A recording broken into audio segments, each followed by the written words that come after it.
Assalamualaikum warahmatullahi wabarakatuh. Hello everyone. Welcome back to Mata Surba Online Social Studies lesson with me, Lucy Hendarwati. Our topic today is pengaruh perubahan dan interaksi keruangan terhadap kehidupan di negara-negara ASEAN. Alright, before we start, let's say the doa.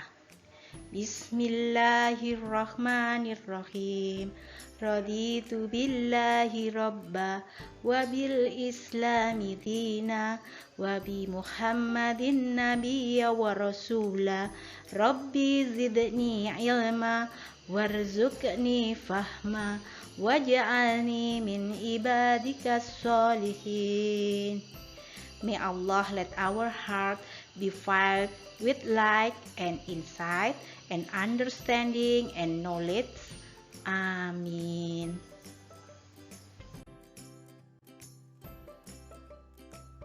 Pengaruh perubahan dan interaksi keruangan terhadap kehidupan di negara-negara ASEAN. Oleh Lucy Hendarwati, SPD. Mata pelajaran IPS, SMP, MTS. Tujuan pembelajaran melalui kegiatan pengamatan dan diskusi peserta didik dapat menjelaskan pengaruh perubahan dan interaksi keruangan terhadap kehidupan di negara-negara ASEAN. Indikator 1. Mengidentifikasi perubahan ruang dan interaksi antar ruang akibat faktor alam. Kedua, mengidentifikasi pengaruh perkembangan ilmu dan teknologi terhadap perubahan ruang. Tiga, mengidentifikasi pengaruh perubahan ruang terhadap kehidupan ekonomi. Yang keempat, mengidentifikasi pengaruh konversi lahan pertanian ke industri dan pemukiman terhadap perubahan ruang dan interaksi antar ruang. Perubahan ruang dan interaksi antar ruang akibat faktor alam terdiri dari 3 yang mempengaruhi, yaitu faktor iklim, faktor geologi, dan faktor ketersediaan sumber daya alam.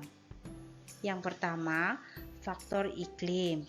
Negara-negara ASEAN terkadang mengalami perubahan iklim yang tidak terprediksi sebagai akibat adanya perubahan pola penggunaan lahan dan perilaku yang menimbulkan pemanasan global. Perubahan iklim ini memicu terjadinya bencana alam klimaks atau bencana alam yang disebabkan kerusakan faktor-faktor iklim. Untuk yang kedua, yang mempengaruhi adalah faktor geologi. Berdasarkan faktor-faktor yang berkaitan dengan kondisi geologi, seperti kondisi tanah dan batuan penyusunannya di bumi. Negara-negara ASEAN berada di daerah tumbukan antar lempeng. Pergerakan lempeng yang bertumbukan mengakibatkan terjadinya bencana geologis seperti gempa bumi. Apabila terjadi di laut atau mempengaruhi perkembangan gelombang laut, gempa bumi dapat menimbulkan bencana tsunami.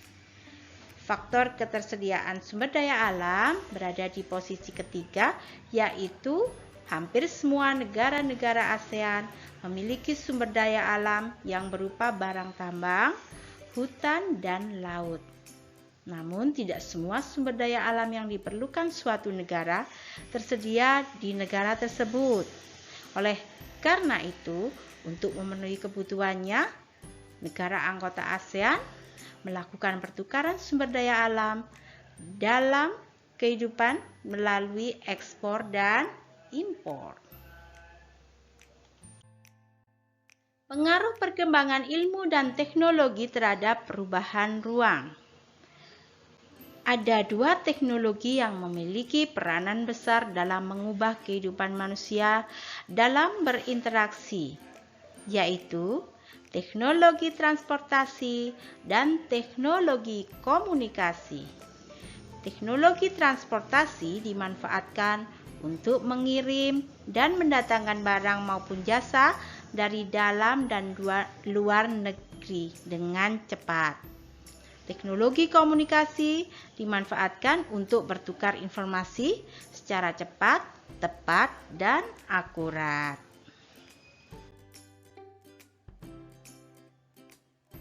Pengaruh perubahan ruang terhadap kehidupan ekonomi. Negara-negara anggota ASEAN mulai menerapkan AFTA, ASEAN Free Trade Area, dalam kehidupan internasionalnya. Secara ekonomis, pemberlakuan AFTA akan menjadikan kegiatan ekonomi lebih meluas dan menguntungkan. Mengapa?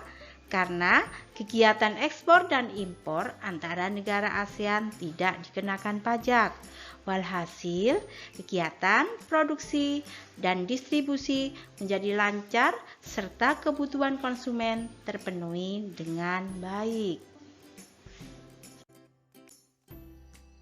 Pengaruh konversi lahan pertanian ke industri dan pemukiman terhadap perubahan ruang dan interaksi antar ruang.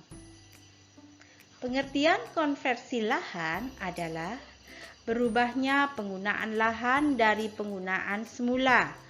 Misalnya, dari lahan pertanian dikonversikan menjadi pemukiman atau kawasan industri.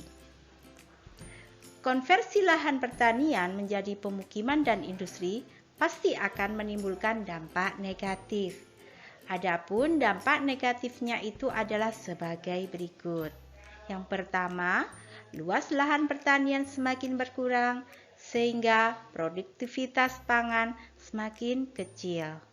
Petani dan buruh tani kehilangan mata pencahariannya, hilangnya ruang terbuka hijau, berkurangnya lahan resapan air. Konversi lahan tidak dapat dicegah karena kebutuhan manusia akan ruang tidak dapat dihindari. Mencegah konversi lahan bisa jadi menghambat perkembangan suatu negara. Oleh karena itu, konversi lahan pertanian harus tetap terjadi. Meskipun demikian, kita harus mengawasi konversi lahan yang terjadi. Jangan sampai mengganggu keseimbangan alam, ekosistem, dan kelangsungan hidup sebagian warga negara. Kesimpulan pembelajaran hari ini yang pertama adalah faktor iklim, geologi, dan ketersediaan sumber daya alam mempengaruhi interaksi ruang di negara ASEAN. Yang kedua, perkembangan ilmu dan teknologi, komunikasi, dan transportasi memperlancar kerjasama di negara ASEAN. ASEAN Free Trade Area mewujudkan peningkatan pendapatan di negara ASEAN. Yang keempat, pengaruh negatif konversi lahan pertanian menjadi industri dan pemukiman adalah lahan pertanian menjadi sempit, produksi bahan pangan berkurang, petani dan buruh tani kehilangan mata pencariannya, hilangnya lahan ruang terbuka hijau, serta berkurangnya lahan resapan air. Pesan moral dari pembelajaran hari ini, kerjasama atau gotong royong sangat penting dan bahkan mutlak harus kita lakukan dalam kehidupan sehari-hari. Mengingat manusia adalah makhluk sosial yang tidak dapat hidup sendiri tanpa bantuan orang lain. Di samping itu, dalam hadis disebutkan, barang siapa yang hidupkan lahan mati, baginya pahala, dan semua yang dimakan burung dan binatang menjadi sedekah baginya. Oleh H.R. An-Nasai, Ibnu Hibban, dan Ahmad.